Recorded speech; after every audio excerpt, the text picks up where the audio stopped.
బిర్యానీ ఏం చెప్పమంటారు?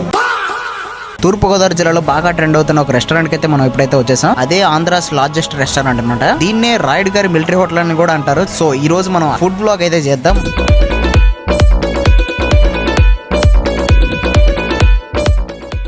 లోపలికి ఎంట్రీ అవ్వగానే లార్డ్ వెంకటేశ్వర స్వామి అయితే మీకు ఎదురుగానే ఉంటాడు. చాలా మంచిగా అయితే కనిపిస్తాడు. అండ్ వీళ్ళ అంబియన్స్ అయితే చాలా మంచిగా అయితే ఉన్నాయి. ఎంతైనా ఆంధ్రాస్ లార్జెస్ట్ రెస్టారెంట్ అంటే మాత్రం ఉండాలి మరి. సో ఇంకా లేట్ చేయకుండా ఒక మంచి టేబుల్ అయితే సెలెక్ట్ చేసుకున్నాం. అంతలోనే బిర్యానీ ఏం చెప్పమంటారు?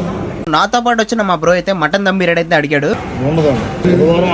మేము వెళ్ళిన రోజు మండే అవడం వల్ల సో మాకైతే మటన్ బిర్యానీ అయితే దొరకలేదు. అందుకనే mixed Mughlai biryani and Uma chicken 40 ఇప్పుడైతే ఆర్డర్ అయితే ఇచ్చాం. ఫస్ట్ ఉమా చికెన్ 40 ఇప్పుడైతే వచ్చింది. ఇంకా లేట్ చేయకుండా తినడం అయితే స్టార్ట్ చేశాను. ఫస్ట్ లో చూడగానే బ్లాక్ కలర్ లో ఉంది ఏంటబ్బా చికెన్ డిఫరెంట్ గా ఉంది అనుకున్నా. కానీ తర్వాత టేస్ట్ చేసి చూస్తే టేస్ట్ కూడా చాలా బాగుంది. మంచి టేస్ట్ అయితే ఉంది. And then next mixed Mughlai biryani అయితే వచ్చింది. అది కూడా చూస్తుంటేనే నోరు ఊరిపోయింది. ఆ స్మెల్ కూడా డిఫరెంట్ అనిపించింది. ఇంకా లేట్ చేయకుండా నిమ్మకాయ పిండి తీసుకుని సపా లాగిచ్చేసాను. టేస్ట్ అయితే ఎక్సలెంట్ అయితే ఉంది. నా ప్లేట్ లో ఎక్కువగా అయితే ప్రాన్స్ అయితే వచ్చేసాయి. మిక్స్డ్ మొగలై బిర్యానీ అంటే ప్రాన్స్, మటన్, చికెన్ ఈ 3 వస్తాయి అని చెప్పారు. సో నా ప్లేట్ లో ఎక్కువగా ప్రాన్స్ మాత్రమే ఉన్నాయి. నాకు తెలిసి మా బ్రదర్ ప్లేట్ లో ఎక్కువగా మటన్, చికెన్ 2 పడి ఉంటాయి. నా ప్లేట్ లోనే ప్రాన్స్ పడి ఉంటుంది. ఫైనల్ గా మన రివ్యూ చెప్పే టైం వచ్చింది. సో 2 ఫుడ్లు కూడా మనం తినది 2 కూడా మంచిగా అయితే ఉన్నాయి. ఇక్కడికి వచ్చి తిన్న ప్రతి ఒక్కొక్కళ్ళు ఒక్కో టేస్ట్ అయితే ఉంటది. సో ఎవరి టేస్ట్ వాళ్ళదనమాట. వాళ్ళకి నచ్చింది అయితే వాళ్ళు చెప్పారు. మీకు నచ్చింది ఎప్పుడైనా తినండి. నేను చెప్పింది కానీ ఇంకొకరు చెప్పింది మాత్రం ఎప్పుడు వినొద్దు. మీకంటూ ఒక టేస్ట్ అనేది ఉంటుంది కాబట్టి సో వెళ్ళి ఎంజాయ్ చేయండి. టేస్ట్ ని కూడా ఎంజాయ్ చేయండి.